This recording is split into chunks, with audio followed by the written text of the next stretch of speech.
California certified organics and their farmers. Do you have a career in farming?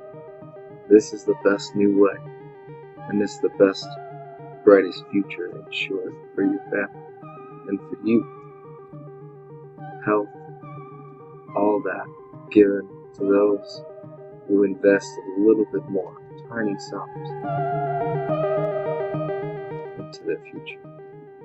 What is organics? It's merely a better source of food with less chemical application. Non-GMO, all the stuff that we fear from mutation or health derived illnesses.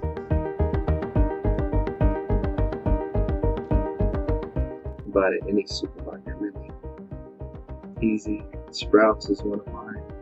I frequently buy organic raspberries and grapes just so I feel better. Those are the highest in pesticide content in the country. Become a farmer. Go to cco.com, donate, or sign up. It is a beautiful place. You'll learn lots of information. Thank you for your time.